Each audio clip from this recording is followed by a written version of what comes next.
ఆలుగడ్డ, ఒక నైఫ్ ఉంటే సరిపోతుంది.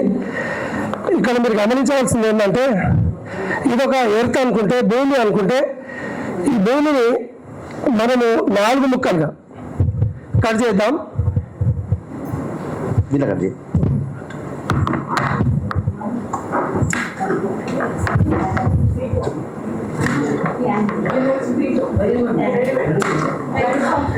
సార్ ఇక్కడ గమనించాల్సింది ఏంటంటే నేను 4 ముక్కలకి ఎందుకు కట్ చేశానంటే approximately 75% is water, remaining 25% is land. నా కాన్సెప్ట్ ల్యాండ్ గురించి మాట్లాడాం. ఇదంతా మరి భూమి పెద్దగా ఉంది, చాలా ఎక్కువ ఉంది అనుకుంటాం కాబట్టి ఇది వాటర్, ఇది పనికిరాదు. మిగిలింది 25% ఆఫ్ ఎర్త్. ఈ ఎర్త్లో మనకు ఉండేది ఏంటంటే మంచినీటి సరస్సులు, ప్లాంట్స్, రివర్స్, మౌంటైన్స్, డిజర్ట్స్ అన్నీ ఈ 25% ల్యాండ్లోనే ఉన్నాయి. దీనికి ఒక 4 ముక్కలు చేద్దాం.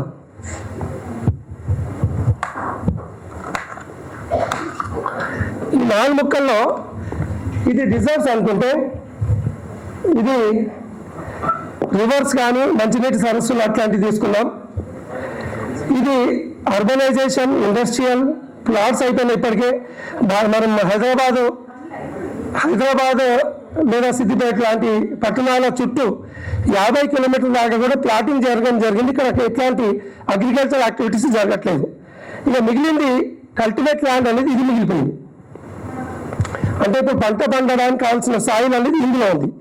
ఇప్పుడు సార్ చెప్పినట్టు ఇంతకుముందు ఫ్లడ్స్ వస్తున్నాయి, వర్షాలు పడుతున్నాయి, ఈ ప్లాస్టిక్ లాంటి అన్నిటి వల్ల ఈ సాయిల్ ఎరాక్టివేషన్ జరిగినప్పుడు రేపు ఇంత ప్రపంచ జనాభాకి అన్నం పెట్టే సాయిల్ ఇదే. ఇది పిల్లలకు చూపెట్టే క్రమంలో సాయిల్ ఎక్కడ ఉంటుందంటే జస్ట్ 3 to 4 సెంటీమీటర్ పైన లేయర్లో ఉంటుంది. దాని తర్వాత వచ్చేది సాయిల్ కాదు. చిన్న ఈ ముక్క కట్ చేసి పిల్లలకు సాయిల్ ఉండే ల్యాండ్ ఇది.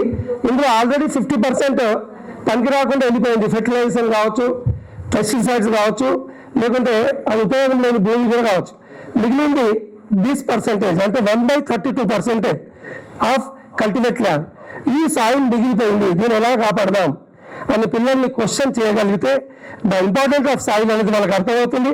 పిల్లలు సాయిల్ గురించి అర్థం చేసుకుంటారు అనే ఉద్దేశంతో సింపుల్ టాస్క్ గ్రేట్ కాన్సెప్ట్ చెప్పడం జరిగింది sir. This is a small activity to ignite the students in the class room. Thank you.